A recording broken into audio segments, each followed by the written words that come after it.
Aquí esto es notación matemática. Espero que que lo entiendan, y si no, pues les explico rápido. Esta A chueca significa para todo.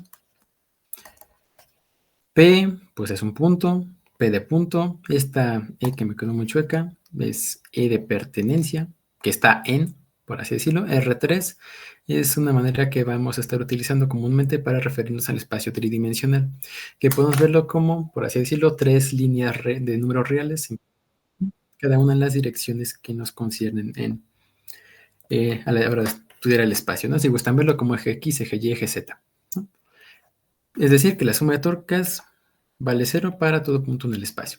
Y esto va a ser importante cuando consideremos todo punto en el espacio, porque es uno de los aspectos más jugosos de la estática, Y la otra, que podemos como decía Luis, es que cambiar la suma de nuestra torcas mirada libremente a la hora de calcular torcas, de tal manera que se conviertan en algo que nos simplifique los problemas al que vamos a enfrentarnos. ¿Sí? Entonces, bueno, se los digo y es importante, aplica para todo punto en el espacio. La grabación va perfecto. Va. Entonces, dos condiciones, la primera y la segunda ya. Vamos a ver Para estática, términos y para esto prácticos, esa es la mayor parte de la estática, en eso se resumen los problemas de estática y ya está, ya podemos irnos a nuestra casa, ya acabamos, bye bye. suma de fuerzas que Ok, no. Obviamente hay mucho más detrás de esto, y rotacional bueno, que la suma de torcas. no les quiero hacer el cuento largo, pero Aquí los problemas de importante estática se es pueden que la aplicar a suma de torcas situaciones se calculan con muchísimo respecto a un más punto, interesantes como que supongamos cosas ya donde están están enterados. extremadamente Ese quietas las punto, cosas, ¿no? aquí No es es nada más estudiar, importante, sí, en tenemos dos equilibrio. cuerditas, aquí una que va en un ángulo para allá, otra en un ángulo para acá, y un cuerpo de masa m, que tal, ¿no? Encuentra la fuerza que tiene la cuerda 1, encuentra la tensión que tiene la cuerda 2, y cuál es el peso máximo si soportan, si bla, bla, bla, ¿no? Los problemas de estática, al menos entendiendo estática como usar estas dos ecuaciones, pueden ser muchísimo más interesantes. Estos problemas vamos a ver que se pueden aplicar a todo problema que tenga una velocidad constante, es decir, problemas en los que la velocidad sea constante. Estos problemas, por ejemplo, aplican para cuerpos en movimiento rectilíneo uniforme, como su nombre lo indica, y más interesantemente para cálculos de cosas como velocidades, ¿cómo se decían? Terminales, por ejemplo, cuando los cuerpos caen a través de fluidos espesos, o por ejemplo, a la hora de caer, de considerar resistencias del aire en movimiento en algunos modelos simplistas, podemos llegar a estudiar esto con estática al final del día. Una de las formas también más interesantes y más bonitas de estudiar la estática es en problemas con aceleración constante, con aceleración uniforme, ¿sí? Estos problemas vamos a ver que van a ser equivalentes a considerarlos en un sistema en el que tengamos una aceleración de la gravedad extra, por así decirlo, o ladeada en cierta forma de considerarlo, lo cual es bastante divertido porque le permite considerar problemas muy complicados de resolver en algunos sistemas como triviales en otros. Y esto que les digo de sistema 1, sistema otro, tiene que ver con lo que vamos a ver después, que serían los sistemas no inerciales, que es justamente donde aparecen estas aceleraciones divertidas que nos van a permitir transformar problemas de dinámica en problemas de estática, lo cual es bastante padre. Y por último, la parte más divertida del asunto, que son los problemas con rotaciones constantes o rotaciones uniformes. Vamos a poner uniformes. ¿Sí? Estos problemas con rotaciones uniformes dan lugar a unas cosas que conocemos como fuerzas ficticias, de tal manera que en el sistema de referencia que consideramos en rotación, las cosas están en equilibrio. Y entonces salen justamente la que se conoce como la fuerza centrífuga y otra que vamos a estudiar que son la fuerza de Coriolis. Unas fuerzas bastante truculentas, pero que son bastante divertidas de trabajar. Tiene un comportamiento ahí bastante interesante. Pero bueno, les digo nada más es para que lo tengan en cuenta, si no se sorprendan si trabajamos este tipo de problemas acá en este curso, aunque no sea propiamente el curso de mecánica. ¿Y alguna duda hasta aquí?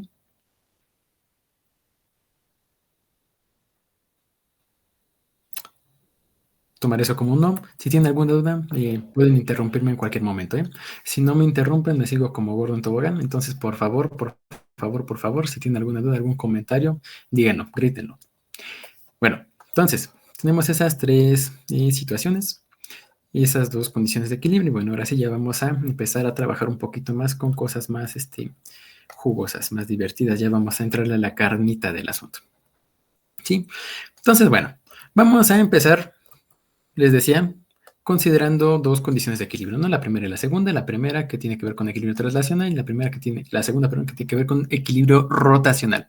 La primera en el caso de equilibrio traslacional, es decir, cuando la suma de fuerzas vale 0, va a ser en la que nos vamos a tener un poquito más durante la primera parte de la clase, por lo menos. Y bueno, sí, al menos de momento. Entonces, de entrada vamos a empezar con un problema relativamente, bueno, no relativamente, extremadamente sencillo, que estoy seguro que ya resolvieron en algún momento de sus vidas, pero que vale la pena que revisemos una vez más porque es un teorema que vamos a estar utilizando recurrentemente en el futuro, ¿sí? Entonces, bueno, primero que nada vamos a tener aquí un plano inclinado, y el plano inclinado va a tener un ángulo de inclinación θ con respecto a la horizontal, y en el plano inclinado vamos a tener un bloquecito de masa E. Bueno, de hecho, no me interesa la masa, pero bueno, supongamos, no me interesa la masa. Un bloquecito, ¿sí? Un bloquecito va a estar aquí en el plano inclinado. El plano inclinado va a tener cierta fricción en su superficie. La fricción va a estar dada por un coeficiente de fricción mu, fricción estática mu. Bueno, una cosa importante que tal vez valga la pena mencionar. En general, en las Olimpiadas no se hace distinción entre el coeficiente de fricción estática y el coeficiente de fricción dinámica. Mu S y mu D, creo que le decían. No sé, algo así. Esto es porque en general, a la hora de estudiar la fricción en la superficie, no nos... vaya, los modelos que tenemos para trabajar, esos son extremadamente crudos. Entonces, eso de decir que hay una diferencia plausible entre los dos, digamos que habría que ver qué tanto se puede determinar experimentalmente. Pero bueno, les decía, en la Olimpiada, por lo general, no consideramos diferencias entre estos dos tipos de coeficientes. Por lo general, excepto cuando sí, lo cual nunca me ha tocado ver, pero excepto cuando sí. Y entonces, en general, me voy a limitar a escribir este tipo de coeficientes con mu. Es decir, va a tener un coeficiente de fricción mu, ya sea fricción estática, fricción dinámica, independientemente del tipo de fricción el que estemos considerando, ¿sí? Entonces, bueno, va a tener cierta fricción mu, y pues básicamente eso. Entonces, la pregunta de esta... mundo complementario, no sé. El problema dice... encuentra el máximo ángulo para que el bloque no se deslice.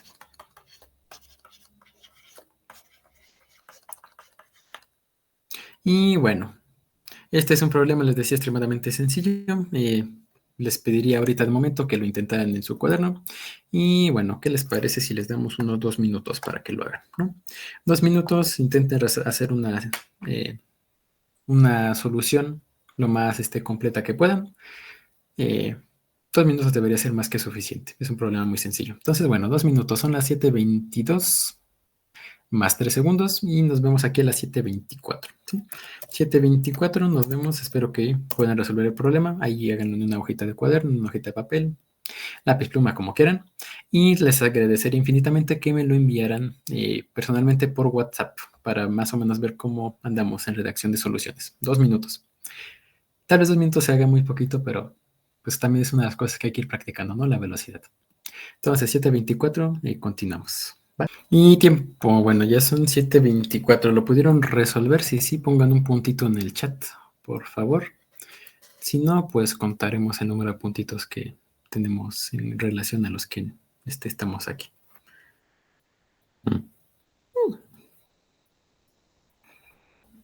Bueno, tenemos una cantidad razonable de puntitos, entonces bueno. Les digo ahí, mándenme la solución cuando puedan, nada más como para revisar su formato. Cualquier cosa, ahí se las menciono después.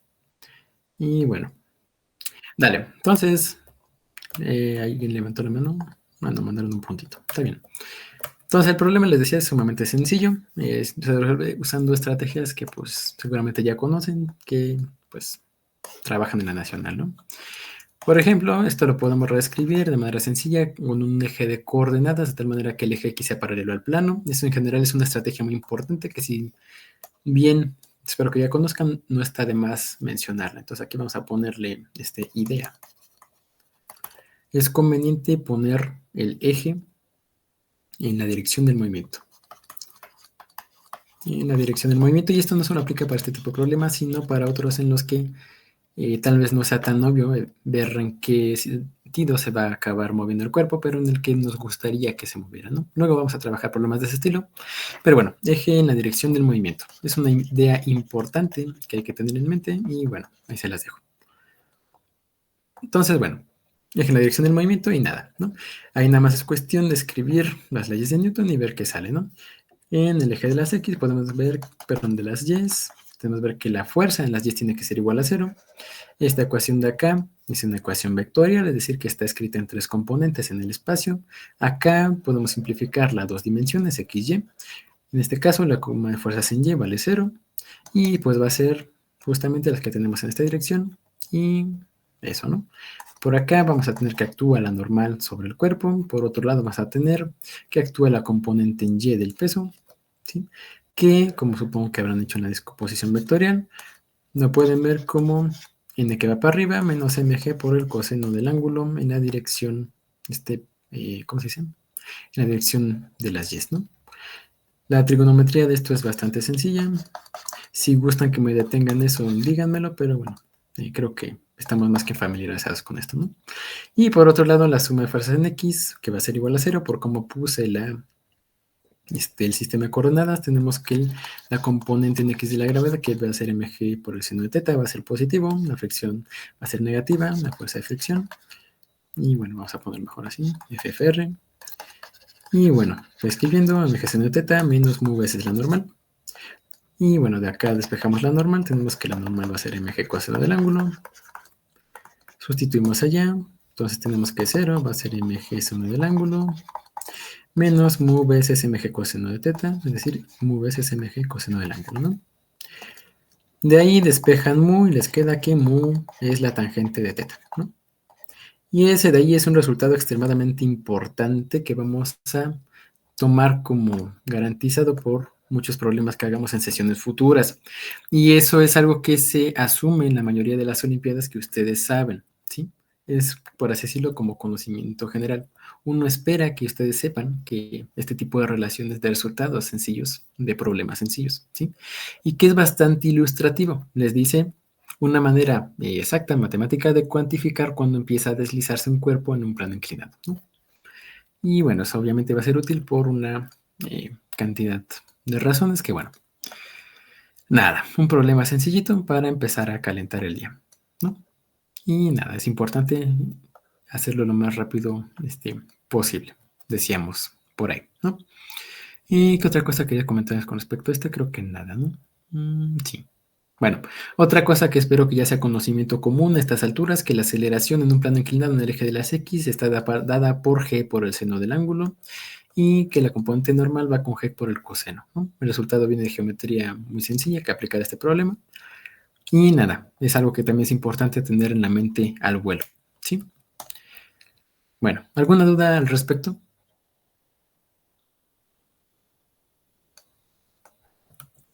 Tomaré su silencio sepulcral como un no. Y bueno, entonces prosigamos con un problema más interesante. Este problema sí es interesante, es bueno, no alta, bueno, sí, relativamente no trivial y bastante truculento en principio. Ahora, supongamos que tenemos un cuerpo, ahora sí que va a tener cierta masa m, y luego lo vamos a intentar jalar con una fuerza F, ¿sí? Ahora, este cuerpo de la misma manera va a estar en un suelo relativamente rugoso con un coeficiente de fricción mu, ¿sí? Y pues nada, esa es la situación que tenemos. Y, sí, ya me acuerdo que les quería decir. Antes de ver este problemita, una cosa que también nos va a servir la estática es para calcular cosas donde nos piden calcular fuerzas mínimas o fuerzas máximas. Por ejemplo, la fuerza mínima que se requiere para hacer que un objeto se mueva, como vamos a ver en el problema de ahorita, o la fuerza máxima que puede resistir un sistema sin deformarse, sin moverse, etcétera, ¿no? Fuerzas mínimas, fuerzas máximas, es decir, fuerzas en extremos estacionarios, son cosas que vamos a poder resolver utilizando problemas de estática. Otro comentario al margen. A la hora de resolver problemas de fricción, 9 de cada 10 veces lo que nos interesa es ver cuando la fricción está en su valor límite, es decir, cuando podemos asegurar que la fuerza de fricción es estrictamente igual a mu veces la normal, ¿sí? Si ustedes recuerdan, en general la fuerza de fricción cumple una desigualdad en el sentido de que va a ser menor o igual que mu veces la normal. ¿sí? Dependiendo de la fuerza externa que se le esté aplicando. No vale siempre el valor máximo, porque si valiera siempre el valor máximo, con que yo pegara mi mano en una mesa, hasta saldría disparada por una fuerza de fricción mágica, ¿sí? Entonces, esta desigualdad se cumple en general. En la mayor parte de los casos que estudiemos nos interesa la igualdad estricta, ¿sí? Pero bueno, es importante tener en cuenta que es una desigualdad en el sentido estricto de la palabra. La fuerza de fricción en general, ¿sí? Bueno, y nada. Entonces aquí este segundo problema, si gustan aquí le ponemos 2, nos pide encontrar F min, es decir, la fuerza mínima para que el bloque se mueva. O sí, el bloque se empiece a mover.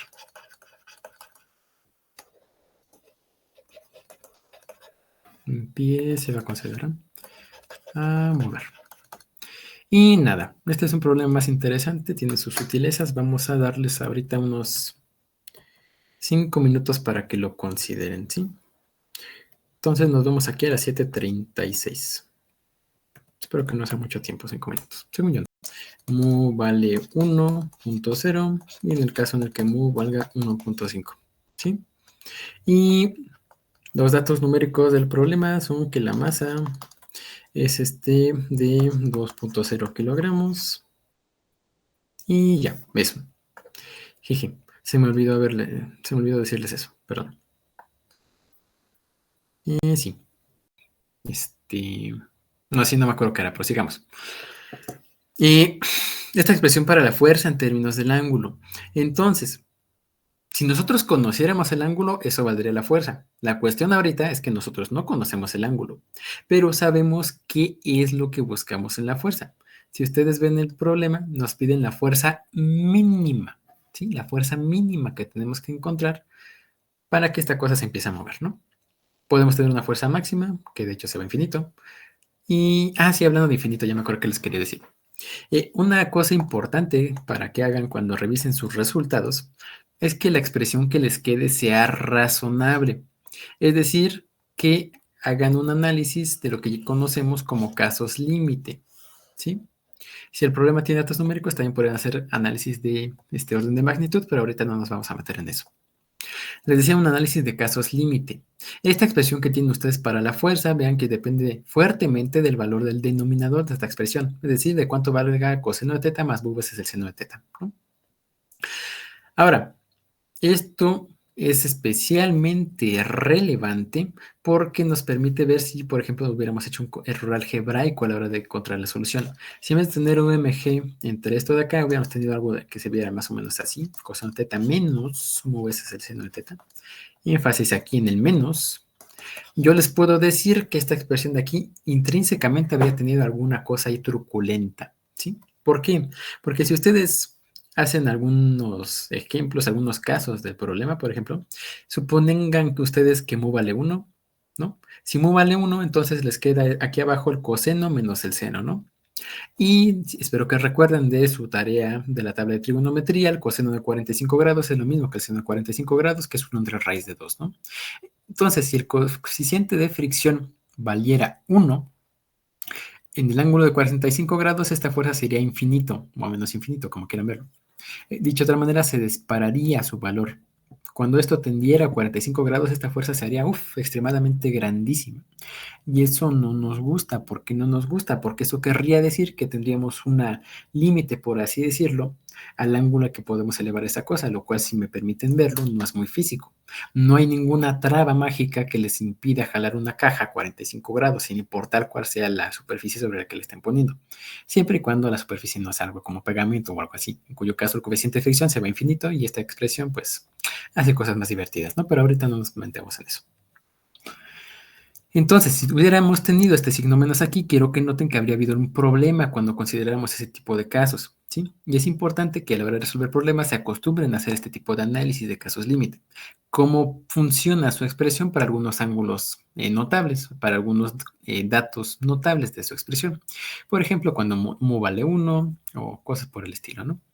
Si ustedes encuentran un valor en una región conocida, en una región relativamente normal, cercana, mundana, que hace que su expresión haga algo maravilloso o simplemente loco, lo más probable es que a la hora de resolver el problema hayan cometido un error, ¿no? Ya sea de índole algebraica, teórica, vayan ustedes a saber. Tengan mucho cuidado con los signos.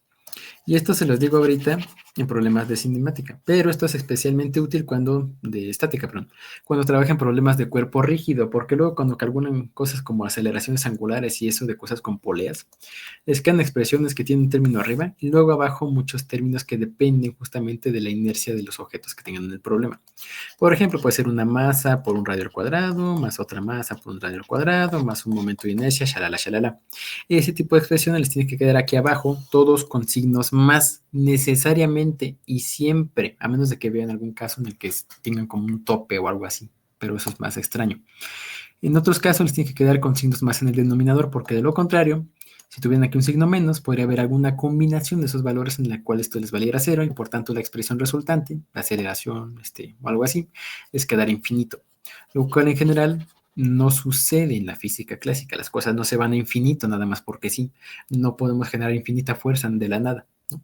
Entonces, si tienen una expresión de ese tipo que les aparece en un problema, lo más probable es que ya estemos cometiendo un error. Bueno, ¿dudas hasta aquí?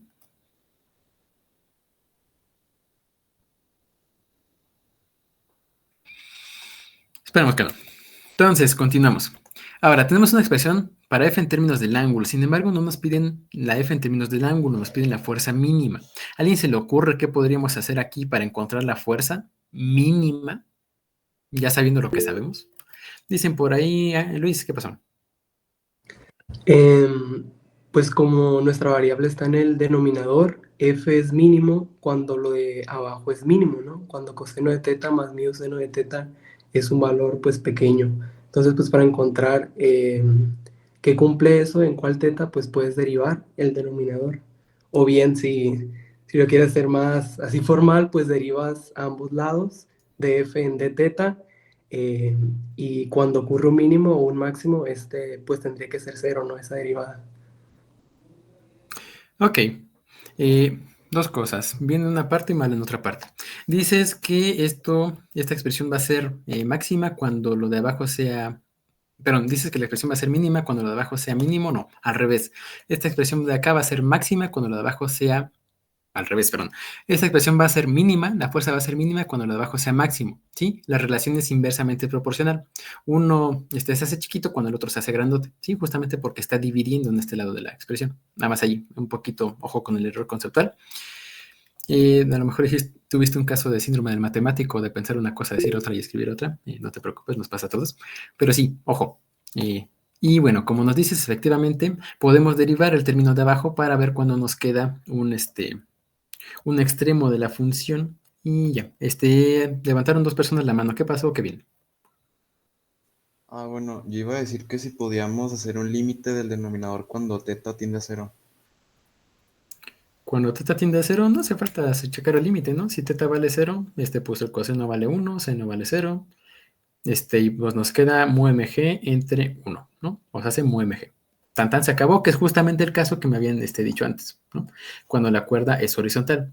En el límite, cuando teta vale cero, pues la fuerza está horizontal, ¿no? Ojo aquí, creo que sé por qué dices lo que dices en el término de que se parece a lo que hacemos cuando calculamos una derivada. En ese sentido, sí. Para calcular derivadas calculamos límites, pero aquí no estamos trabajando con ese tipo de situación, ¿sí? Mucho ojo con la diferencia. Y luego, Marco, ¿qué pasó? Pues yo decía que derivas justamente para sacar un máximo y ya después de que obtienes una expresión para mu, entonces ya nada más ocupas como un triangulito para sacar las relaciones del coseno y del seno. Y ya Esa, después pones tu límite. esa idea me gusta mucho, me parece una excelente idea, que es justamente lo que nos decía Luis, ¿no? Dice Kevin, cuando el denominador tiene a cero, no, no, no, no, no, no. Si nosotros checáramos el límite cuando esto tiende a cero, de entrada por la forma que tiene la expresión nos quedaría un ángulo fuera de la región que estamos considerando. Bueno, lo que sería físicamente significativo considerar, ¿no? Aquí no se los puse porque no quiero hacerme bolas con rigor matemático, pero en principio el ángulo que estamos buscando está entre pi medios y menos pi medios, es decir, entre 90 grados y menos 90 grados, porque por cómo está dibujado el dibujo, para la redundancia, queremos que el objeto se mueva hacia la derecha, ¿sí? Entonces, ahora que lo pienso, probablemente sí podremos encontrar un caso en el cuadrante 4 que se cumpliera lo que dices. Pero nota que si nosotros calculamos el límite cuando el denominador tiende a 0, si esta cosa se tiende a 0, la fuerza se va a ir a infinito. Es decir, que eso no lo vamos a mover nunca, ¿sí? Y eso conceptualmente es exactamente lo contrario de lo que queremos calcular. Entonces, pues, aguas ahí, ¿sí? Entonces, bueno, vamos a aplicar lo que nos dice. Entonces vamos a resolver aquí con un método 1, que vamos a llamarle como el método analítico. Este problema los puse porque, aparte de que es muy divertido, lo podemos resolver mediante varios métodos diferentes que son extremadamente ilustrativos. Entonces, justamente lo que me interesa revisar en esta clase es varios métodos que podemos utilizar para resolver un mismo problema, ¿no? Primero que nada, empezamos, les decía, con el método analítico, que es como nos dicen, hacer la derivada de esta expresión de abajo. Entonces, aquí buscamos maximizar el cos teta más mu sin teta, ¿no? Y entonces, como bien nos indican, podemos hacer esto si tomamos la derivada con respecto a teta, ¿no? Entonces, tomamos la derivada con respecto a teta de esta expresión de acá, que va a ser coseno de teta, más mu veces seno de teta. Ahora, ¿cuánto vale la derivada del coseno?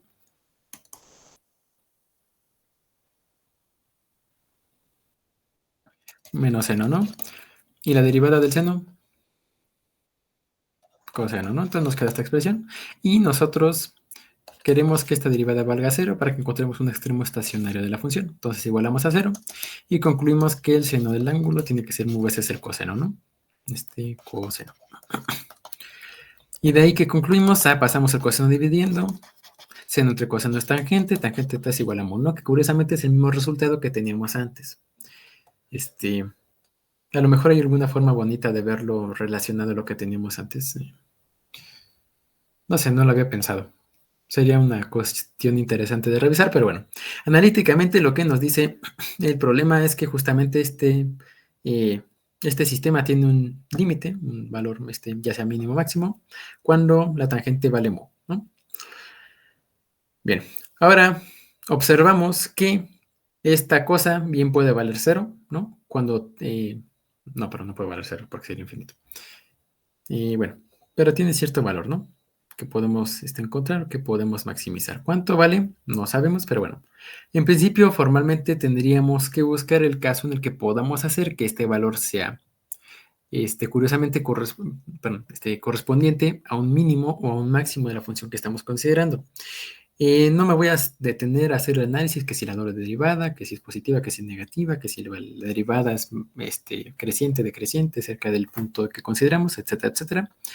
Porque ese tipo de análisis lo podemos ver por la expresión, la forma que tiene la expresión que estamos considerando y lo que estamos buscando en principio. Notemos que si buscáramos que la fuerza fuera máxima, es decir, que si nosotros intentáramos encontrar un punto en el que la fuerza que necesitamos aplicar para moverlo fuera máxima, esta expresión de aquí divergería. ¿Por qué?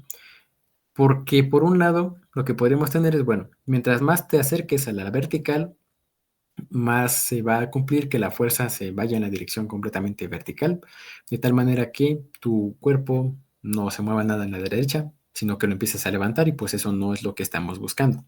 Por otro lado, si lo hacemos que la fuerza se vaya para abajo, va a haber un punto en el que efectivamente lo estemos clavando contra el piso, ¿no? Y eso pues tampoco es lo que estamos buscando. Así intuitivamente y sin nada de rigor matemático, podemos argumentar que lo que nos interesa es lo que pasa cuando esto corresponde a un mínimo, ¿no? De la función f, ¿no? Y entonces, bueno, todo ese choro fue para decir que podemos simplemente nada más llegar y sustituir valores en esta expresión, ¿no? Entonces nos gustaría ver cómo se ve la expresión que tenemos aquí abajo, la ecuación de teta más mu veces el seno de teta, cuando la tangente teta es igual a mu, ¿no? Entonces, bueno, eso me gustaría que lo hicieran ustedes. Entonces la pregunta es, coseno de teta más mu veces el seno de teta, lo podemos ver como una función de mu. Bueno, no, así se ve muy feo. Función de la tangente de teta, vamos a verlo. ¿A qué me refiero con esto? Que me gustaría que ustedes pasaran esto que está en términos de senos y de cosenos a algo que esté en términos de la tangente de teta, ¿sí? Y bueno, sí, inténtalo. Pasar esta expresión de acá, coseno más mu veces el seno, a una expresión en términos de la tangente. Es decir, que en vez de que aparezca coseno y el seno, aparezca la tangente. Para eso, ¿qué les parecen? Unos 3 minutitos. Son 8:01, nos vemos a las 8:04.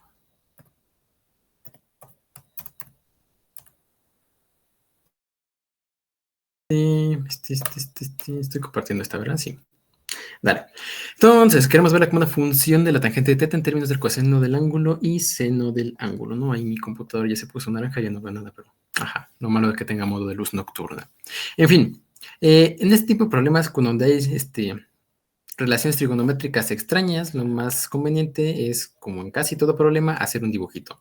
Por cierto, moraleja de la historia, y bueno, creo que no se los había dicho, pero creo que es conveniente que se los mencione.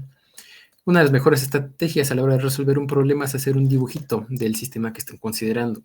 No lo consideren, no lo tachen de algo pueril o de algo aburrido, vayan ustedes a saber, algo negativo. Un diagrama, un dibujito relativamente bien hecho es una de las herramientas más poderosas que tiene a la hora de resolver un problema.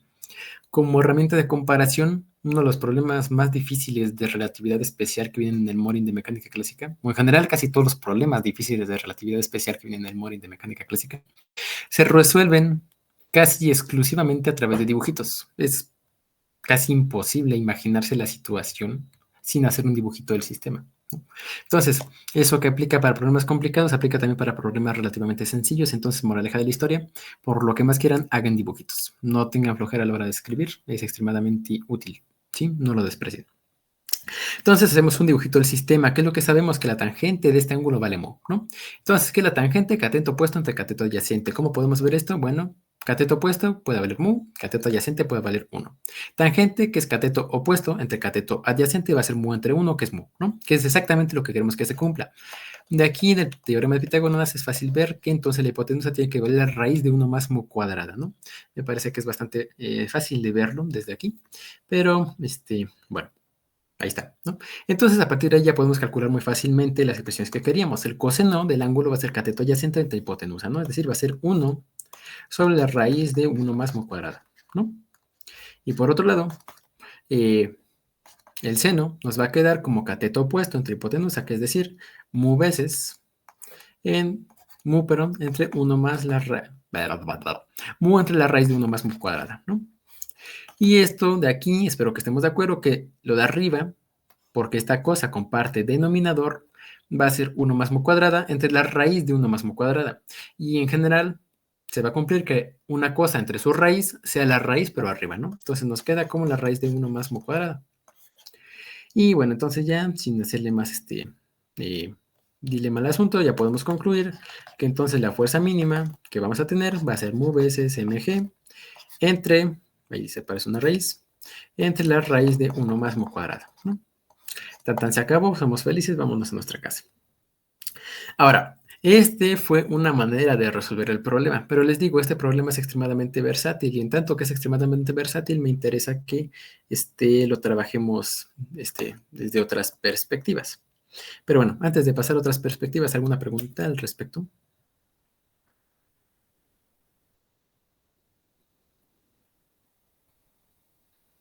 Parece que no, entonces bueno, pues proseguimos. Un botón de nueva página, aquí está. Entonces, sí, fuerza mínima, tenemos esa expresión. Entonces, les decía, ese es el método 1 y déjenme ver si le puedo quitar el modo de luz nocturna porque ya no veo nada. Light, turn off. Ah, perfecto, mucho mejor. Entonces, les decía que vamos a tratar ahorita el método 2 de resolver este problema. No espero que se les ocurriera en unos cuantos meses al menos. No sé, si se le quedaran viendo lo suficiente al problema sin tener ninguna otra que hacer, probablemente se les ocurrirían métodos alternativos de resolverlo, pero bueno, justamente estamos aquí para revisar ese otro tipo de ideas, ¿no? Entonces, pues bueno, déjenme platicarles el método 2, que va a ser un método estrictamente geométrico. Comentario al margen. En las obras de científicos relativamente antiguos, como por ejemplo Newton, la mayor parte de la física se realizaba con geometría, con argumentos estrictamente geométricos. La mayor parte de los principios de matemática de Newton están escritos en un lenguaje meramente geométrico. Todos los teoremas que conocemos hoy en forma de ecuaciones diferenciales, derivadas, integrales, etc., estaban formulados inicialmente en forma de relaciones geométricas entre sistemas, lo cual es algo bastante divertido y extremadamente ingenioso de parte de Newton. La geometría que se utiliza es simplemente maravillosa, simplemente bella. Pero bueno, no me voy a tener mucho en eso porque no es el objetivo del curso, pero sí quiero decirles que la geometría va a estar altamente presente en todo lo que trabajemos, en que sean problemas de estática. Y es justamente porque los problemas de estática dan pie a situaciones muy geométricas, justamente por la naturaleza estática de los problemas. Como no se mueven, podemos hacer construcciones geométricas bonitas con lo que tenemos. Y entonces, bueno, a partir de eso podemos analizarla y entender algunas cositas bastante poderosas del sistema. Entonces les decía, vamos a hacer aquí un método geométrico. Ahora, ustedes probablemente estén bastante familiarizadas con lo que se conocen como diagramas de cuerpo libre, ¿no? Entonces, si me permiten, vamos a dibujar aquí un sistema coordenado, que justamente nos represente, vamos a hacerlo, no tan grandote, que nos represente lo que estamos considerando, ¿no? El sistema que estamos considerando. Ahora, si ustedes recuerdan, teníamos 4 fuerzas involucradas en el problema, ¿no? Y por un lado teníamos la fuerza, F, ¿no? Por otro lado teníamos la normal, que va para arriba, el peso que va para abajo y la fricción que va para la izquierda, ¿no? Entonces, eso lo podemos dibujar acá alegremente en un diagrama de cuerpo libre. Por acá va a estar F. ¿Cuánto vale F? Pues quién sabe, pero bueno, es lo que queremos calcular, ¿no? Por otro lado, vamos a tener el peso, que pues va a ir para abajo, ¿no? Entonces ahí podemos ponerlo como mg, que va para allá. ¿Qué otra cosa tenemos? Habíamos dicho que teníamos, la normal va exactamente en sentido contrario, pero en la fricción. Mu veces la normal, que va a ser la fricción, si gustan lo ponemos como fuerza de fricción. Y para acá, para arriba vamos a tener la normal, ¿no? Y ahí más o menos se puede ver, bueno, aproximadamente, ¿no? Suma la componente Y de la fuerza con la normal y aproximadamente da el peso, ¿no? En el dibujito. Les digo, esto es estrictamente un diagrama, nada más para ver más o menos cómo se comporta el sistema. Y entonces ese es el diagrama de cuerpo libre. Ahora, una cosa importante que hay que considerar cuando trabajamos con vectores, recuerden que todas estas cosas son vectores, no les pongo aquí el simbolito de vector, pero disculpen ustedes, debería ponérselos. Todas estas cosas son vectores, ¿no? Y como tal las podemos trabajar como vectores, ¿sí? En física los vectores los vamos a tomar como cositas que podemos mover a partir de traslaciones rígidas en el espacio. ¿A qué me refiero con eso? Ustedes pueden tomarla como si fuera una ramita de un árbol y esa ramita del árbol pueden moverla todo lo que quieran. De hecho, eso creo que se ve mejor si lo utilizo aquí con la herramienta de seleccionar. Déjenme pongo aquí una flechita. Y bueno, probablemente estén familiarizados con esto. Este es un cuadro, esa no era la que quería. Puntas. Esto me está traicionando. Ayuda, punta.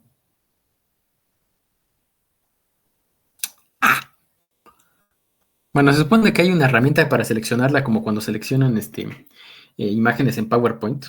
De tal manera que ustedes la agarran y entonces la pueden mover, ¿no? La pueden mover para aquí, la pueden mover para allá. Pero a fin de cuentas hay 2 cosas importantes aquí está, que no se van a mover, ¿sí? Ahí está, ¿no? La puedo mover de aquí, la puedo mover para allá, la puedo mover para adelante, la puedo mover para detrás. Sin embargo, las cosas fundamentales del vector no se van a cambiar, es decir, siempre va a mantener la misma orientación, es decir, siempre va a ir para allá, no se va a rotar en ningún sentido, tampoco va a cambiar de tamaño si yo lo traslado a lo largo del espacio, ¿sí? Puede estar aquí el vector y yo lo puedo poner, por ejemplo, para acá, ¿no? Por conveniencia lo podría en principio también poner abajo, lo podría poner más arriba, lo podría poner a la izquierda, etcétera, etcétera, etcétera, ¿no? A eso es a lo que me refiero cuando les digo que vamos a considerar que los podemos trasladar rígidamente en el espacio. Los agarran como si estuvieran en PowerPoint y los mueven por ahí, ¿no? Entonces, ¿esto por qué nos resulta útil? ¿Por qué nos resulta interesante a la hora de considerar un método geométrico de resolver el mismo problema? Para eso me gustaría que viéramos cómo podemos reacomodar este sistema de tal manera que quede un poquito más amable para la vista. Si me permiten, voy a dibujar un diagrama, ¿cómo lo quiero hacer? Les dibujo uno más grandote y con dibujitos o nada más los muevo. ¿Con cuál me parezco más mago? Sí, ya sé qué voy a hacer. Entonces, bueno, vamos a seleccionar aquí toda esta región del espacio y si me permiten la voy a copiar y la voy a pegar, ¿sí? y la voy a pegar de tal manera que esto lo pueda hacer un poquito más grandote. Ahí está, aproximadamente así, ¿no? Digo, ay no, ya sé, ya pasó lo que no quería que pasara. Y si somos grandote, si es más chiquito. A ver, disculpen los inconvenientes técnicos, vamos a hacerlo grandote para que se vea bien el diagrama, ¿no? Ahí está. Entonces, aproximadamente es el mismo sistema, pero un poquito más grande para que se vean mejor los detalles. Entonces, quiero que vean que les decía que podemos cambiar estos vectores en el espacio, los podemos trasladar rígidamente sin complicaciones, ¿no? Entonces, me gustaría empezar a transformar esto que se ve aquí como que muy puntiagudo, pues así, pues así el diagrama no tiene forma, pues unas rayitas para allá, unas rayitas para allá. Me gustaría transformar esto en algo que tuviera un poquito más de forma, es decir, de tal manera que pudiera hacer una construcción geométrica más amigable para la vista, más bella, pues, más bonita, más clara. Entonces, si me permiten, voy a tomar este vector que representa aquí la fuerza de fricción y lo voy a poner aquí hasta abajo, ¿sí? Aquí hasta abajo porque lo que quiero es empezar a construir una figura geométrica con estas cosas, ¿sí? No sé qué figura geométrica me va a salir en principio, pero quiero ver qué es lo que puedo construir con lo que tengo, ¿no? Entonces, en principio voy a poner a la fuerza de fricción acá hasta abajo, ¿no?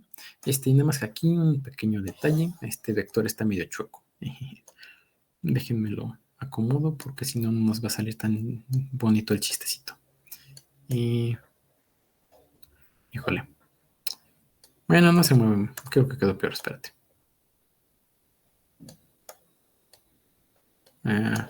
Ayuda.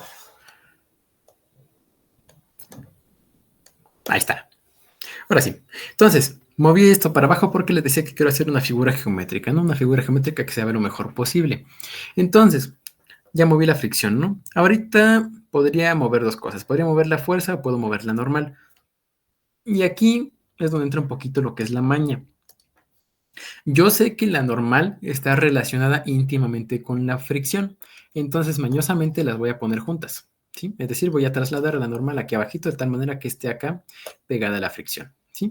Y déjenme paso el símbolo del normal para el otro lado para que no nos estorben lo que voy a hacer a continuación. Y nada, ya tengo ahí la normal, ya tengo ahí la fricción y pues lo que me queda pues es trasladarla a la fuerza, ¿no? Yo la voy a mover y nada, me gustaría que quedara aquí. Ojo piojo, aquí el diagrama está mal. ¿Por qué? Porque la suposición que quiero yo, lo que estoy buscando en el problema, es que, déjenme borrar esto de plano. Lo que estoy buscando en el problema, lo que estoy viendo, es que la suma de todos estos vectores, es decir, la fuerza neta vectorial del sistema, tiene que valer 0. 0. Y el 0 vector es el origen del sistema de coordenadas que esté considerando, en general del espacio vectorial. Entonces, yo quiero que la fuerza vaya de donde me apunten la suma de los demás vectores, que en este caso es este punto abajo del plano cartesiano, al origen, ¿sí? Esa es la propiedad que quiero que me caracterice a la F. Quiero que, como estamos en el caso límite, todo valga 0 en ese instante. Y que si cogiera una fuerza infinitesimalmente mayor en magnitud, el sistema ya empezaría a moverse, es decir, ya estaría fuera del origen. Pero en el caso límite, yo me quiero ir al origen, ¿no? Es justamente lo que nos caracteriza este tipo de problemas, a los problemas de estática. Entonces, aquí quiero que noten que ya tengo esta construcción geométrica relativamente interesante, ¿no? Es una figura geométrica más bonita que tiene los vectores. Ahora, la cuestión aquí es cómo la vamos a emplear para encontrar lo que buscamos, que es justamente la fuerza mínima que tenemos que encontrar, ¿sí? Quiero que noten que esa fuerza mínima va a depender de lo que decíamos al principio, ¿no? Que son los valores de la fuerza de fricción y de la fuerza normal, que están relacionados íntimamente entre sí. Recuerden que para lo que estamos considerando, para los propósitos que nos conciernen, vamos a tratar el caso en el que la fuerza de fricción, aquí sería físicamente incorrecto ponerle el vector aquí a la n, entonces voy a hacer un poco de abuso de notación y se lo voy a poner a todo. Ignoren los formalismos matemáticos, la facultad hace cosas extrañas. Pero bueno, yo sé que la fuerza de fricción, en este caso en magnitud, va a ser estrictamente igual a mu veces la normal, ¿no? Porque estamos considerando el caso límite, el caso en el que empieza a suceder el movimiento. Estamos buscando la fuerza mínima. Entonces podemos hacer este tipo de suposiciones. Entonces, nosotros tenemos este diagramita aquí todo bonito, ¿no? Y aquí quiero que noten algo interesante. Este vector de acá va para arriba, ¿no? Y vale n, ¿no? Su magnitud de ese vector es n, ¿no? Que es justamente la normal. No quería ponerle la flechita para no hablar de ese tipo de complicaciones, pero bueno, créanme. La magnitud de ese vector vale n, es decir, de aquí a acá vale n, siendo lo que sea que valga la fuerza normal. Y este otro vector de la fuerza de fricción vale mu veces la normal, ¿no? Mu veces n. Entonces quiero que vean algo divertido, que es justamente lo que sucede aquí interesante cuando consideramos este problema. Si consideramos el triángulo formado por estos dos, vamos a tener que su tangente, si llamamos ese ángulo θ, vamos a ver una cosa interesante, que la tangente de θ va a ser cateto opuesto entre cateto adyacente en entre mu n, ya casi se me acaba la pila, espérame tantito, porque si no nos vamos a tener que despedir más temprano de lo que deberíamos. Ahí está, creo que ya se conectó. Va. La tangente va a ser esta expresión que tenemos aquí, ¿sí? Cateto opuesto, que tiene magnitud n, entre cateto adyacente, que vale mu n, ¿no? Y estas dos de aquí son estrictamente perpendiculares porque pues el piso es perpendicular a la altura, ¿no? Hacia arriba, pues, por definición de normal. Entonces esto nos queda como 1 entre mu. Y aquí tenemos una relación interesante, ¿no? Que es justamente que sin importar el valor de la normal y sin importar, por consiguientemente, el valor de la fricción, va a tener siempre esta relación de semejanza el triángulo formado por la normal y la fuerza de fricción, ¿sí? Es decir, si lo pongo aquí con amarillo, yo puedo construir un nuevo triángulo con una fuerza de fricción tal vez más pequeño y una normal tal vez más pequeña, pero que siga siendo semejante a este triángulo más grande que tenía originalmente aquí en el dibujito. Es decir, que tenga este mismo ángulo θ en esta parte de acá. Y aquí es donde ocurre un poquito el truco. Si ustedes consideran todos los posibles triángulos que pueden construir con esa característica, es decir, todos los posibles triángulos que cumplan, que estén inclinados θ en este espacio vectorial, muchas comillas, que estamos considerando, entonces ustedes van a poder ver esta situación como si ustedes consideran las diferentes normales y las diferentes fricciones como si fueran partes de una misma recta que vamos a poner en amarillo, que va a partir de donde empezamos con los triángulos y que se va a extender, ¿sí? Todos esos son diferentes posibles combinaciones en principio de valores de la normal y de la fuerza de fricción, ¿sí? Son diferentes posibles combinaciones de la normal y de la fuerza de fricción que nos dan un sistema como el que estamos considerando. Déjenme, ahí, les pongo el triángulo muestra de otro colorcito para que no se confunda con la recta, ¿sí?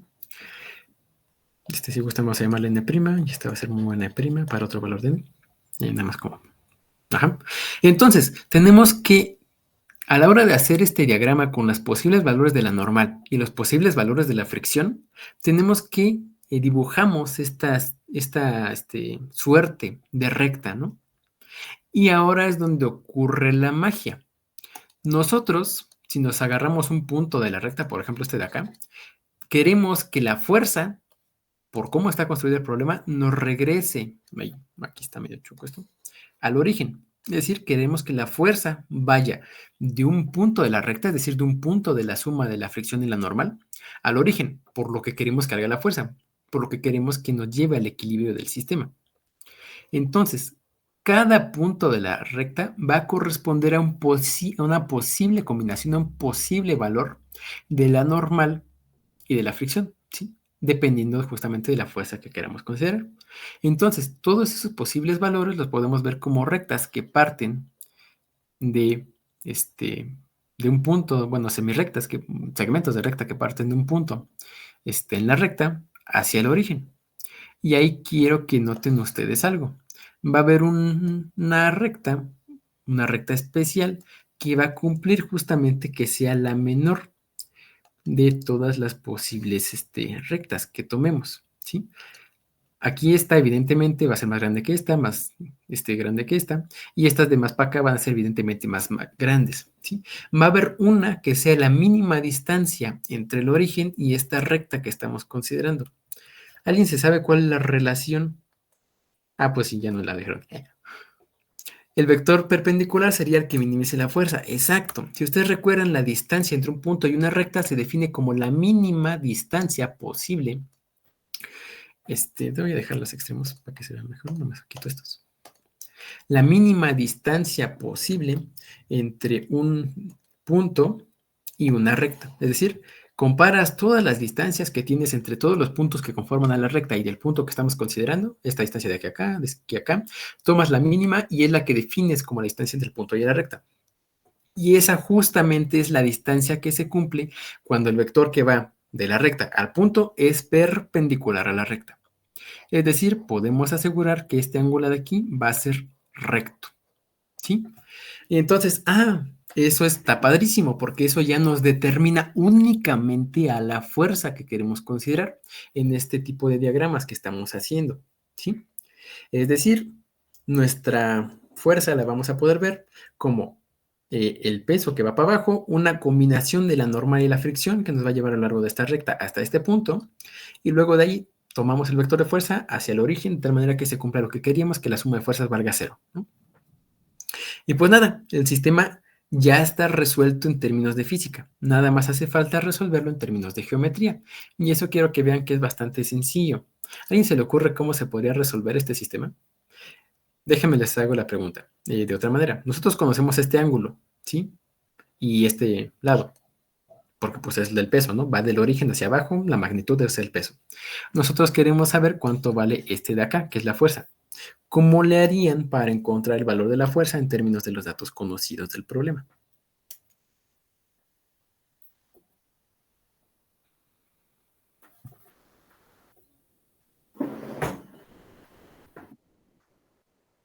Mande.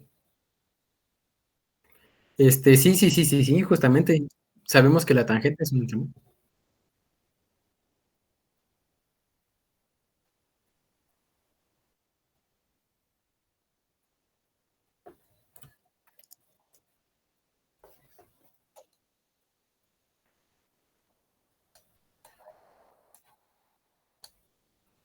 Ok, perfecto.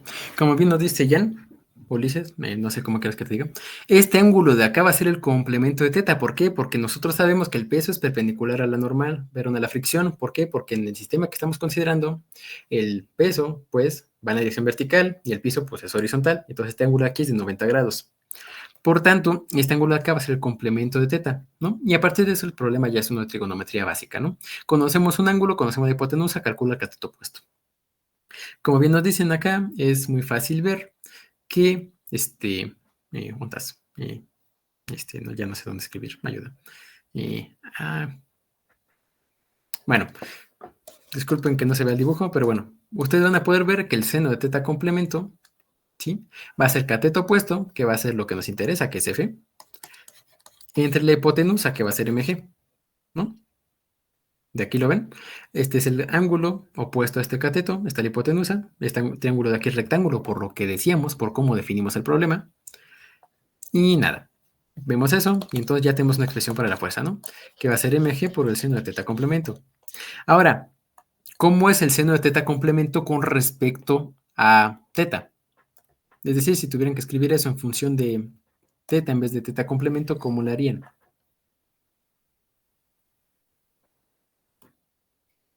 ¿No es fácil usar teta en vez de teta complemento? Pues sí, podrías, pero luego te quedaría una suma de ángulos Pero que no teta quieras hacer. también está en nuestro triángulo, ¿no? Con la ¿Mande? fuerza. ¿Teta también está en nuestro ángulo con la fuerza o no? No, Teta... porque teta complemento pues sí, lo puedes es ver acá, ¿no? 90 menos teta. Sí, por eso decía. Justamente. Sí. Sí, por eso siempre participen, siempre que puedan. Luego se les ocurren formas más decentes de resolver las cosas que a mí. Digo, fue lo que vi porque pues ajá, salía primero y ya lo puedes hacer con identidades trigonométricas, pero sí, justamente es más fácil verlo, viendo que pues como este es teta complemento, este es el rectángulo, este también es teta, y entonces pues ya podemos calcular directamente el valor, ¿no? En términos del coseno de teta, ¿no? Que bueno, justamente también lo podríamos ver aquí, sabiendo que el coseno de teta complemento, pero aunque el coseno de teta es igual al seno de teta complemento, pero me gustó más la forma en que lo dijo Luis. Entonces, pues sí, vamos a hacer eso, ¿no? Sabemos que el coseno de teta lo podemos ver como cateto adyacente, que va a ser f entre mg, ¿no? Entonces, pues nada, ya tenemos que concluimos que f va a ser mg por el coseno de teta. Tan, se acabó. Ahora, hay que transformar esto que conocemos al coseno de teta a lo que sí conocemos del problema, que es mu, ¿no? Lo que nos interesa es determinar mu, f, perdón, en términos de mu, ¿no? Bueno, de mu, mg y pues demás constantes, ¿no? Entonces, pues recurrimos a la misma técnica que teníamos en el caso anterior. Nosotros sabemos que en este triángulo que tenemos ahora, ahí me quedó muy feo, pero pues ustedes disculparán, la tangente ahora vale 1 entre mu. Entonces nos conviene hacer esto así, si dibujamos el triángulo así. La tangente es cateto opuesto entre cateto opuesto que valga 1, cateto adyacente que valga mu, de tal manera que nos queda que la tangente es 1 entre mu, ¿no? De la misma forma es fácil ver que esto de aquí va a ser la raíz cuadrada de 1 más mu cuadrada, ¿no? Y dale, ya tenemos una forma de ver como el triangulito. Ahora, ¿qué nos hace falta ver? Ah, pues el coseno, ¿no? mg por el coseno. Ahora, ¿cuánto queremos que valga el coseno? Cateto adyacente entre la hipotenusa. Cateto adyacente, pues va a ser mu. La hipotenusa, raíz de 1 más mu cuadrada y se acabó. Disculpen, escribo muy feo. Y para que quede igual que la vez pasada. Ahí está. ¿Sí? Y como pueden ver, es una forma análoga de resolver el problema que teníamos arriba. Nada más que en vez de hacer la derivada, el análisis de fuerzas y demás, movimos un poquito el sistema para trabajar de manera más geométrica.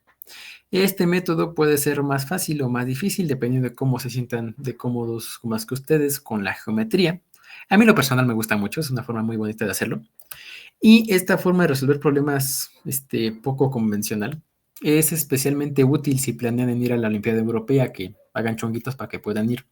Ese tipo de problemas requieren razonamientos muchísimo más, no necesariamente elegantes o difíciles, pero sí más imaginativos, más divertidos de hacer conceptualmente que los de las demás Olimpiadas. Entonces, si su objetivo es ir a la internacional o la europea, es importante que vayan trabajando este tipo de argumentos porque se ocupan mucho allá, ¿sí? Y luego les platico un poquito más al respecto si gustan, pero bueno, de momento eso es lo que me gustaría platicar sobre este método. ¿Dudas al respecto?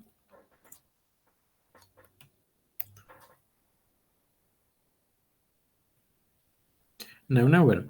Moraleja del asunto, un problema que se vea no tan sencillo de resolver analíticamente, siempre se puede, bueno, no siempre, casi siempre. En Olimpiadas, por lo general, se puede resolver mediante métodos geométricos, siempre y cuando sea un problema que involucre cosas como vectorcitos o cosas así. Si involucra cosas allá más locochonas como distribuciones de probabilidad o yo qué sé, cosas más locochonas, pues la geometría casi no juega ahí, al menos no al nivel que le podemos ver acá. Entonces, pues nada. La geometría no es todopoderosa, pero ciertamente es una herramienta poderosa para resolver el sistema. Y bueno, ahora, método 3. ¿Qué quería hacer aquí? Así. Ahora, ya vimos dos formas de resolver el mismo problema, ¿no? Una es el método analítico, que pues es hacer todo a fuerza bruta y ver qué sale. La otra es el método un poquito más ingenioso de usar geometría, que justamente nos sirve porque buscamos casos límite. La geometría es extremadamente útil cuando buscamos casos límite porque nos permite sacar herramientas como esta, ¿no? Pero bueno, también quiero que tengan en mente que podemos resolver este tipo de problemas de la manera menos elegante de todas, que es utilizando métodos numéricos. En la Olimpiada es relativamente raro. Vamos a poner acá método 3. Método 3. Numérico. En la Olimpiada es relativamente raro que se resuelva un problema utilizando métodos numéricos, pero no es inaudito. Es posible que les toque resolver una ecuación trascendental, por ejemplo, o una ecuación no analítica, donde, bueno, no necesariamente una analítica, pero X, una ecuación donde no puedan resolver utilizando funciones inversas, o donde no puedan resolver una ecuación utilizando pues nada más lo que ustedes conocen, ¿sí? No es inaudito que les hayan pedido calcular algunas constantes de manera numérica, ¿sí? Algún resultado de manera numérica. Tampoco es inaudito que hayan dado puntos parciales por calcular una respuesta numérica cuando ninguna otra cosa era posible, ¿no? Entonces, pues nada, es importante también conocer el método de usar la forma de resolver problemas mediante el método numérico. Y pues ahorita vamos a ver un poquito al respecto. Ahora, Supongan ustedes que ya tuviéramos la expresión que teníamos antes, ¿no? Que es mu mg entre coseno más mu veces el seno. Y en ese caso, pues, bueno, y de hecho, esta última técnica también la vamos a utilizar para calcular los valores numéricos, ¿no? Porque si recuerdan, les había dicho que quería el resultado de la fuerza mínima en términos de mu, cuando mu valía 0.5, 1 y 1.5, ¿no? Eso ya no lo calculamos ahorita porque, pues, ajá, lo vamos a calcular en este último inciso, ¿sí? Entonces, numérico, entonces si gustan le ponemos más, calculitos. Calculitos va a ser así. Calculitos. ¿Sí?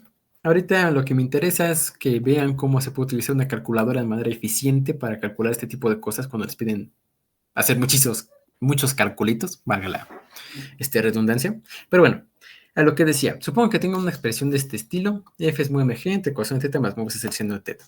¿A ustedes les gustaría ver aproximadamente cuándo pueden encontrar? ¿Alguien iba a decir algo? Creo que no, ya estoy oyendo voces. Bueno, creo que hay una duda. ¿Por qué en el método de derivar la derivada es igual a 0? Es bueno. ¿Tengo tiempo? Sí. Creo que es un poquito tarde para decir eso. Si tienen alguna duda, por favor, díganla audiblemente, porque pues estoy acá en la aplicación Notas y no veo el chat. Pero bueno, ¿por qué a la hora de derivar una derivada es igual a 0? Si tú tienes una función continua, diferenciable, etc., etc., etc., la derivada la puedes ver como la inclinación que tiene esto, ¿no? La inclinación instantánea que tiene tu curva, o, como dicen por ahí, la pendiente de una recta tangente que va por la curva. Es decir, si tú le haces mucho zoom a esta cosa, a tu gráfica, mucho zoom, más zoom del que puedo hacer yo aquí, y bueno, tú le dibujas una recta que se parezca aquí a la curva, tú vas a ver que en esta zona son prácticamente indistinguibles la recta y la función, ¿no? Entonces, esa de ahí es lo que decimos que la recta tangente a la curva, y la derivada nos representa la pendiente que toma esta recta. Por ejemplo, aquí la derivada va a ser positiva porque la recta va hacia arriba, y aquí la derivada va a ir hacia abajo porque la derivada es negativa, ¿no? En los puntos extremos de la función, valor máximo, valor mínimo, la derivada ya no puede ir más para arriba porque si no seguiría creciendo, no puede ir para abajo porque si no ya estaría decreciendo. Entonces, en los puntos extremos de la función, ya sea máximo o mínimo, la derivada tiene que valer 0. La pendiente en la recta tangente tiene que ser 0, es decir, tiene que estar horizontal. Es por eso que cuando buscamos estos puntos en la función en los que tenemos extremos, buscamos a igualar la pendiente de la derivada a 0, ¿sí? Porque justamente queremos ver cuándo es que deja de subir, o bien si la función presenta un mínimo, cuándo es que deja de bajar, aquí está, ¿no? Entonces, bueno, supongamos que tenemos aquí otra función que haga algo así. Acá en este punto de hasta abajo, pues también va a valer 0, ¿no? La derivada, acá. Y justamente corresponde al valor mínimo porque acá la pendiente es negativa, acá la pendiente es positiva, ¿no? Y pues nada, eso básicamente resume la idea. Perdón por la tardanza en ver la pregunta.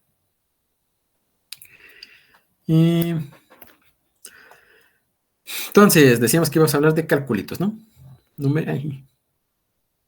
Déjame le quito zoom. Ahí está. Ahora sí, mu mg entre coseno de θ más mu veces el seno de θ. Ahora, muchas veces tenemos expresiones feas que no podemos calcular analíticamente, pero aún así queremos encontrar valores mínimos o valores máximos. Si todo lo demás falla, siempre podemos recurrir a los métodos numéricos, que es, lamentablemente, lo que ocurre el 99% de las veces en la física de frontera, en la física de verdad. Porque, bueno, en general no sabemos qué es lo que estamos haciendo, pero sabemos qué es lo que querríamos que saliera.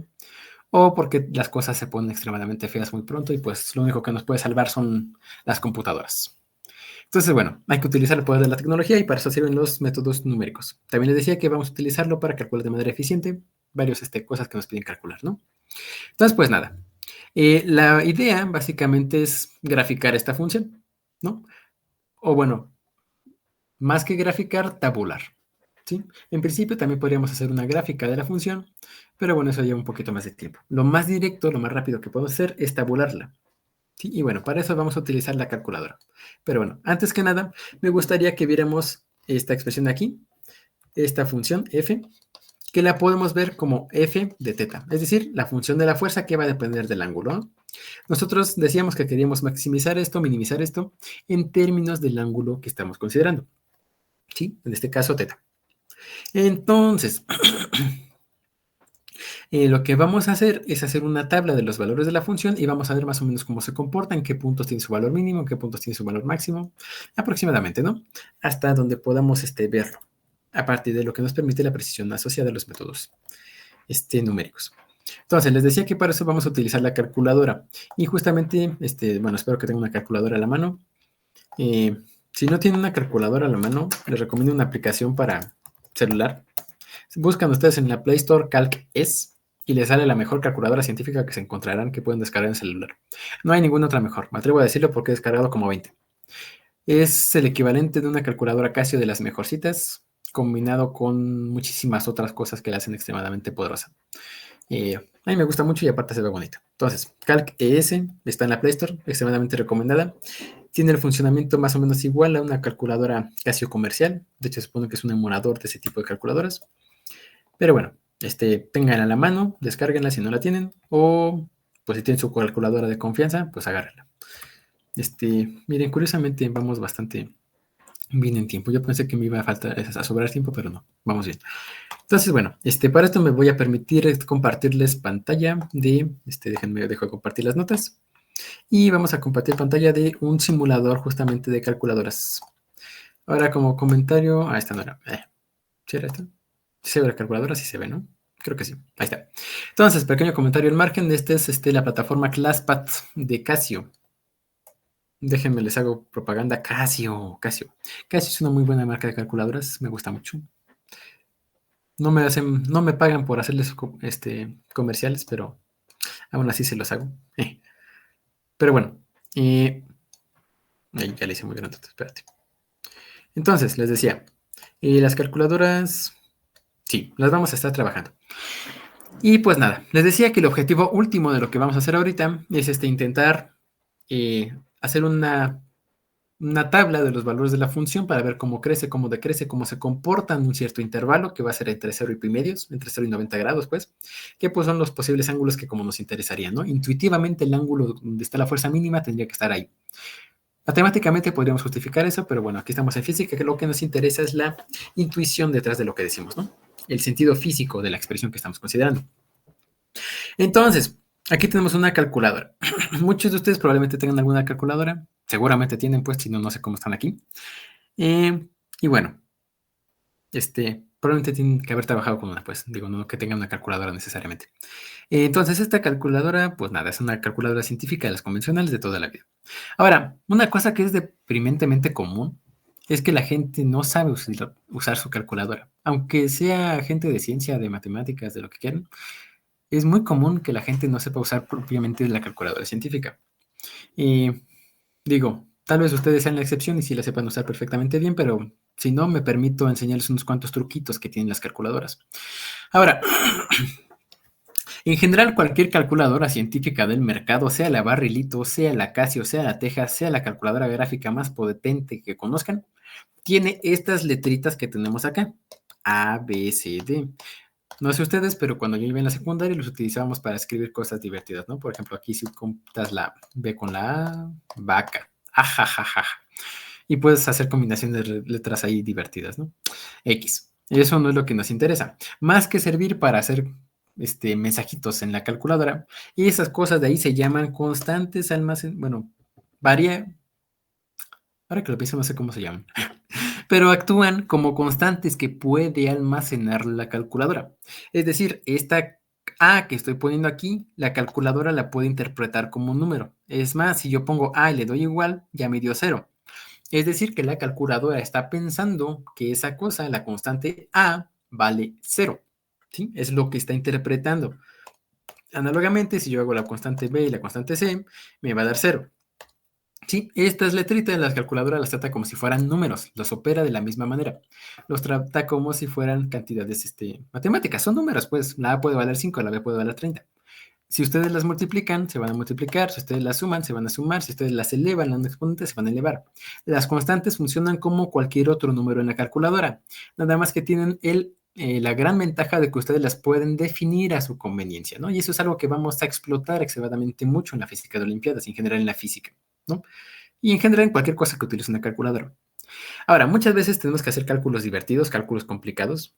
No sé ustedes, pero en la nacional que me tocó en mi año, teníamos que hacer cálculos horribles calculando órbitas planetarias, de que si esto se iba para acá, esto se iba para allá. Y el problema estaba muy feo porque todo quedaba, todas las cifras significativas del problema quedaban como por el sexto decimal, o cuarto, quinto decimal de la expresión. Entonces, si no te guardabas todos los decimales que tenía la expresión, lo más probable era que tu resultado se fuera muy lejos, a ningún lugar bonito, ¿no? Entonces, bueno, les digo, cuando tenemos cálculos que tienen muchos decimales involucrados o muchas cifras significativas involucradas, es de extremada importancia que si vamos a operar con ellos después, los almacenemos en una variable, ¿sí? Entonces, ¿a qué me refiero? Supongo que tenemos una cantidad que sea como esto por 2.3 más 2 puntos, ¿no? Ustedes le dan igual, les queda una cantidad que tiene muchísimos decimales. Alguna práctica que también me parece deprimentemente común es que la gente, cuando recibe un resultado de este tipo, va y lo anota en su cuaderno. Entonces ahí los ves a la gente anotando 30.2626184, ¿no? Luego hacen otro cálculo y le hacen 1.2345678, ¿no? Por decir algún número. Luego lo suman y anotan otra vez el resultado con todos sus decimales. 31 ta. Ahora, en principio, no es mala práctica, pero esa es una forma extremadamente sencilla de equivocarse. Si alguno de ustedes lo haga, no se lo tome personal, nada más le estoy diciendo una forma que a mi humilde parecer es mejor a la hora de trabajar, ¿sí? Entonces, bueno, les digo, estas cosas son constantes y nosotros podemos almacenar datos en las constantes. Dependiendo de la calculadora, va a cambiar el modelo que tengan ustedes para hacer ese tipo de operación, para guardar datos en las constantes. Pero en la mayor parte de las calculadoras tiene un botoncito que se parece a este de acá, ¿sí? Ya sea que diga rec y storage en la parte de abajo, o que como está aquí, que diga STO en la tecla principal y recall en la parte de abajo. Depende de la calculadora, pero tiene alguna de esas dos. O tiene letras STO o tiene letras RS, más o menos, o RCL, no me acuerdo cómo está. Una de esas dos, STO, RCL o RS, dependiendo de la calculadora, dependiendo del modelo que estén considerando, ¿sí? Ahora, estas dos letritas, recall, pues, bueno, RCL, como ya bien pueden ver aquí, significa recall, es decir, recuperar, rellamar, llamar una variable, es decir, recuperar el valor que tiene esa constante o cosa que estén trabajando. Por otro lado, STO viene del inglés storage, que significa almacenar, que significa almacenamiento. Es decir, si ustedes apachurran el botón que dice RCO, perdón, que dice STO, aquí va a prenderse un cuadradito en la parte de arriba de la calculadora. Y ustedes, después de apachurar el STO, van a poder apachurar una de las teclas a las cuales está estacionada una letrita. Perdón, a las cuales está relacionada una letrita. Por ejemplo, si apachurro el menos, que está relacionada con la letrita A, me va a decir que mi respuesta, es decir, que este resultado que tengo acá en la pantalla, va a verse almacenado en la variable A. Y eso es extremadamente importante porque después de esto yo puedo trabajar con la variable A como si fuera un número cualquiera y ahora la calculadora me lo trata como si ya conociera el valor de ese número, que es justamente el valor que me arrojó en el cálculo anterior, ¿sí? Entonces, nada, ya con ese cálculo puedo hacer lo que quiera. Por ejemplo, puedo multiplicarlo por otro número chistosito. Y el resultado se almacena considerando todos los decimales que tenía el resultado previo, ¿sí? Y nada. Obviamente puedo seguir repitiendo este procedimiento para trabajar con las demás constantes. La mayor parte de las calculadoras tienen entre 7 y 9 constantes con las cuales trabajar, dependiendo del modelo. Entonces, pues nada. Así funcionan las constantes. Es extremadamente útil que las utilicen en la práctica, ¿sí? Les van a ahorrar muchos dolores de cabeza y justamente mucho tiempo, que es algo que nos interesa extremadamente mucho en la Olimpiada. Muchas medallas se han ido por falta de tiempo y muchos tiempos se han perdido a la hora de hacer cálculos, sobre todo cálculos más hechos o cálculos imprecisos. Les podría contar una anécdota personal, pero no, gracias. Bueno, les decía, todos tenemos estas variables que podemos utilizar para guardar cálculos. Va, padrísimo. Luego podemos operar con ellas y ya, ¿no? Va, súper genial. Ahora, les decía que una de las cosas que me interesaba que revisáramos en la calculadora es cómo calcular datos numéricos de manera eficiente, ¿no? Es decir, por ejemplo, ustedes tienen una expresión y la quieren calcular para diferentes valores de una misma variable, ¿no? Por ejemplo, la expresión del coeficiente de fricción que nos quedó, que era mu mg entre la raíz de 1 más mu cuadrada, nos gustaría calcularla varias veces para los diferentes valores de mu que tenemos, es decir, 0.5, 1 y 1.5, sin tener que escribir eso muchas veces, porque si lo escribimos muchas veces, perdemos tiempo. Entonces, una forma eficiente de hacer ese procedimiento consiste en escribir la expresión de manera analítica aquí en la calculadora, al menos analíticamente en términos de las variables que queremos modificar. Si ustedes recuerdan los valores numéricos que les di, van a poder ver que la masa valía, ¿cuánto valía? 2 kilogramos. La gravedad pues vale 9.8. Y ahora sí. Ahora, esto nos va a interesar multiplicarlo por el coeficiente de fricción arriba y luego por una expresión que nos va a involucrar el coeficiente de fricción abajo, ¿no? Raíz de 1 más el coeficiente de fricción al cuadrado.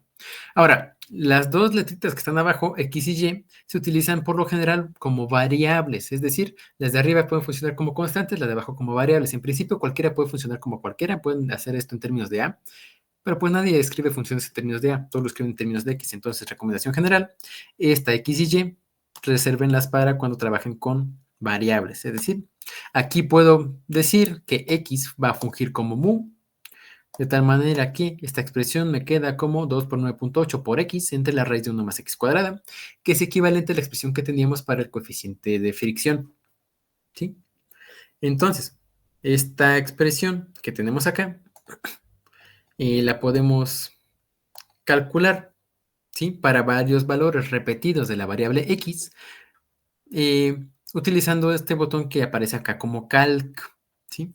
Calc porque nos sirve para hacer cálculos, ¿sí? Ahí si ven, aparece un menú que nos dice qué valor de X queremos. Por ejemplo, si queremos que X, es decir, mu valga 0.5, le ponemos X 0.5, le damos en igual y nos regresa un valor, ¿no? 8.76 y feria. Luego podemos repetir el procedimiento, ponemos calc, cambiamos el valor de X, X vale 1, y ahora nos da el resultado en términos de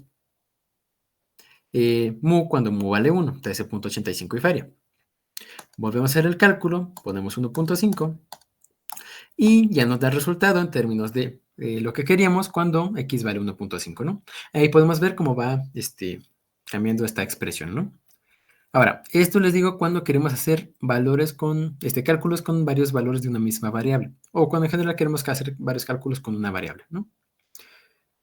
Y bueno, es una manera más eficiente que andar escribiendo 2 por 9.8 por 1 entre la raíz de 1 más 1 al cuadrado, y luego 2 por 9.8 por 1.5 entre la raíz de 1 más 1.5 al cuadrado, aparte de que es menos sencillo, es más seguro este método, está menos propenso a tener errores humanos de por medio. Se los digo ahí como recomendación. Nada. En las Olimpiadas muchas veces hay que hacer cálculos numéricos, entonces es importante que nos vayamos familiarizando con ellos. ¿Hasta aquí alguna duda, comentario?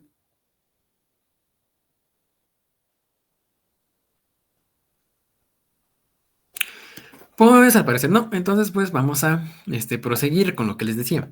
Ahora, les decía que queríamos calcular una tabla de los valores de la función y en eso también me voy a fundamentar justamente en cosas que tienen la mayor parte de las calculadoras científicas. Cuando tenía una calculadora barrilito nunca me puse a ver si tenía esta función, pero me consta que todas las calculadoras Casio, desde las más sencillitas hasta las más épicas, mientras sean científicas, tienen una función conocida como la función tabla. En general, en todas las olimpiadas de renombre, las olimpiadas importantes, las calculadoras que les van a dar van a ser Casio, o al menos parecidas. Entonces, es 99% seguro que van a tener esta función en su calculadora, independientemente de lo que les pida la coordinación de la olimpiada en cuestión. Es casi seguro que van a poder contar con esta función, que es la función tabla. En esta calculadora accedo a ella a través del menú y pues en el modo justamente que va en tabla, ¿no? Ahora, muchas veces esta calculadora tiene un montón de funciones y no la sabemos usar, pero bueno, esta en particular es extremadamente importante que si la utilicemos. ¿Sí? La función tabla nos permite hacer cálculos iterados, cálculos repetidos, como en la vez anterior, como en la función anterior, como la función calc. Nada más que de manera mucho más eficiente. Sí, porque nos va a permitir sacar varios cálculos de un jalón en un solo golpe. Y eso es extremadamente útil, como podrán comprobarlo si le preguntan a Luis o a Diego. Entonces, bueno, en la función tabla lo que tenemos es que tenemos que nos aparece una entrada para escribir una expresión, ¿sí? Una expresión numérica. Bueno, perdón, algebraica, en términos de la variable x. Importante, la función tabla trabaja con la variable x. Aquí ya no pueden hacerlo en términos de a, no lo puedo hacer en términos de y, no lo pueden hacer en términos de c. Es importante que esta función sea en términos de x, ¿sí? Y bueno, una vez dicho eso, podemos escribir una función en términos de x sin importar cuán complicada sea. Nada más que, ojo, si la función es muy complicada, pues la función, pero en la calculadora va a tardarse más tiempo en hacer los cálculos. Pero nada, podemos hacer la misma expresión que teníamos antes. Por ejemplo, podemos poner 2 por 9.8. ¿Por qué teníamos? Por x entre la raíz de 1 más x cuadrada, ¿no? Ahorita lo que quiero que vean es cómo puedo hacer el mismo cálculo que les dije anteriormente, pero de manera más eficiente. Escribo la expresión aquí en la función tabla, ¿sí? Esta calculadora en particular tiene para dos funciones, no quiero escribir dos funciones, entonces no me le doy igual otra vez. Y aquí es donde quiero ver cómo va a estar generada la tabla. Primero me pide en qué punto quiero empezar, ¿no? Aquí yo quiero empezar en el 1. Ahí, olvídenlo, eso no tenía que pasar. Bien. Repetimos los cálculos, damos aquí, enter, enter, y ahora sí. Yo quiero, por cómo les definí el problema, que el primer coeficiente de fricción que consideremos sea el que vale 0.5. Entonces empezamos en 0.5. Estamos en igual. Ahora, yo quiero que termine en 1.5. ¿Por qué? Porque les pedí calcular de 0.5 a 1.5. Le damos en igual. Y yo les pedí, bueno, aquí es mucho por cómo les puse el problema, pero que cada uno de los que calculáramos tuviera una diferencia de 0.5 entre sí, ¿no? Por ejemplo, 0.5, 1, 1.5. Diferencia entre 0.5 en cada patrón intervalo. Entonces damos enter y la calculadora los calcula inmediatamente todos estos resultados. Y como pueden constatar, equivalen a lo que teníamos anteriormente, el 8, el 13 y el 16 y feria. ¿Sí? Entonces esta es una forma extremadamente eficiente de hacer cálculos para muchos datos en un solo golpe. Esto es extremadamente útil en la parte experimental cuando tienen que hacer cálculos para una variable que cambian en pasos relativamente pequeños, sobre todo cuando esos pasos son relativamente constantes. Si no son constantes, también pueden aplicar este método, pero se complica un poquito porque entonces tienen que hacer más cálculos de lo que deberían. Por ejemplo, en vez de hacerla del 0.5 al 1.5, en 0.5, si les hubiera pedido, por ejemplo, el 1.4 en vez del 1.5, lo que pueden haber hecho es disminuir el tamaño entre cada cálculo, ¿sí? Y entonces a la hora de calcular eso les va a salir más datos, pero por ejemplo aquí ya les viene incluido el que trabaja con el 1.4, también les viene incluido el que trabaja con el 1.1, o si gustaran también les viene incluido el que trabaja con el 0.7, ¿sí? Y todos esos cálculos salen de un solo golpe. Lo cual, si me permiten decirlo, es extremadamente eficiente. Es una función terriblemente poderosa, la función tabla. Entonces, bueno. Ahora, les decía que vamos a resolver el problema utilizando un método analítico. Y pues eso justamente es lo que quiero, que hagamos ahorita. Queríamos maximizar la función coseno más mu veces el seno, ¿no? Entonces, ahora, la función que estamos considerando va a estar en términos de teta. Es decir, la x que vamos a meterle a la calculadora va a ser la que teníamos en términos de teta en la función original, de coseno de teta más mu veces el seno de teta. Entonces, mismamente podemos escribir aquí la expresión coseno de teta más mu veces el seno de teta. Aquí, ojo, va a depender del valor que le pongamos a mu. Por ahora, supongamos que mu vale 1, ¿no? Por ejemplo, 1 por, bueno, mu veces dijimos que era seno de teta, ¿no? Seno de teta, donde teta va a valer x para que funcione bien la función tabla. Entonces, la expresión nos queda coseno de x más 1 por seno de x, ¿no? Damos igual, g de x no nos interesa ahorita, podríamos escribir la misma función, de hecho, si quieren vamos a hacerlo, de tal manera que nos quede coseno de x más un valor diferente, por ejemplo, 0.5, veces el seno de x, ¿no?